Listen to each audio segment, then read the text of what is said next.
સુરત પોલીસે 1992ના વર્ષમાં થયેલા લૂંટ અને ઢાળના કેસમાં છેલ્લા 33 વર્ષથી ફરાર ચાલી રહેલા 2 આરોપીની ધરપકડ કરી છે. આગળની કાર્યવાહી હાથ ધરી છે. પોલીસ સૂત્રોના જણાવ્યા અનુસાર આરોપીઓ સામે 70 મુજબના વોરંટ જારી થયેલા હતા. 1992ની સાલમાં આરોપીઓ લૂંટ અને ધાડની ઘટનાઓને અંજામ આપીને લાંબા સમયથી ફરાર હતા. સલામતપુરા પોલીસની ટીમે તપાસ હાથ ધરીને આરોપીના છુપાવાના સ્થળો શોધી કાઢ્યા હતા. પોલીસે આ અંગે વધુ માહિતી આપતા જણાવ્યું કે ટેકનિકલ સર્વેલન્સ અને ઇન્ટેલિજન્સના આધારે કાર્યવાહી કરવામાં આવી. ફરાર આરોપીઓ અમદાવાદના ચાંદખેડા વિસ્તારમાં અલગ અલગ નામ અને ઓળખ સાથે રહેતા હોવાનું પ્રાથમિક તપાસમાં બહાર આવ્યું છે. હાલ પોલીસે બંને આરોપીઓને કસ્ટડીમાં લઈને વધુ પૂછપરછ હાથ ધરી છે. સુરત પોલીસ સુરત સિટીમાં અત્યારે વોન્ટેડ આરોપીની ડ્રાઈવ ચાલી રહી છે. 70 મુજબના જે વોરંટ ઇસ્યુ થયા છે એમને પકડવાની પણ એક ડ્રાઈવ પોલીસ કમિશનર શ્રીએ સુરત સિટી શહેરનાઓએ આપેલી છે.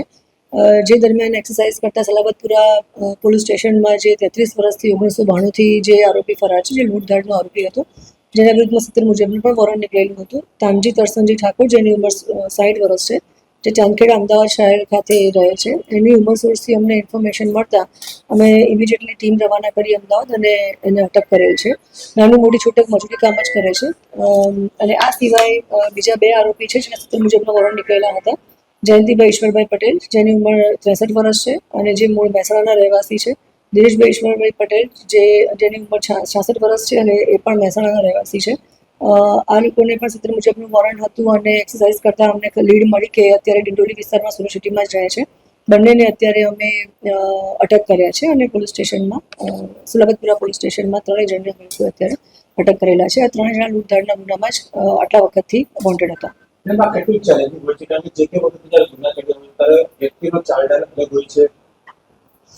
જનરલી આટલા વર્ષ જૂના જેટલા પણ આરોપીઓ છે એમનું ફેસ રેકોગ્નાઇઝેશન કરવું એ પણ એક ચેલેન્જીસ પોલીસ માટે રહે છે.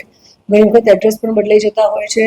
એ લોકોનું પ્રોફેશનલ પણ એ લોકો કામ ધંધો પણ બદલી નાખતા હોય છે, શહેર બદલી નાખતા હોય છે. એ લોકોના જે રિલેટિવ્સ પણ ઘણી વખત પોલીસ સપોર્ટ નથી કરતા, કારણ કે આટલા વર્ષોથી એ લોકો બહાર ફરતા જ હોય છે અને વોન્ટેડમાં હોય છે. તો અમારા માટે, પોલીસ માટે મોટી ચેલેન્જ છે કે આટલા વર્ષો પછી પણ અમે આરોપીને આ રીતે એક્સરસાઇઝ કરી અને મહેનત કરી અને કલાકો આપી અને એના વિશેની એક લીડ મળે છે અને પોલીસની ટીમ મોકલી અને એને અટક કરીએ છીએ. પરંતુ મહેનત કરીએ તો મહેનતમાં અમને આ ફળદાયી પરિણામ મળ્યું છે.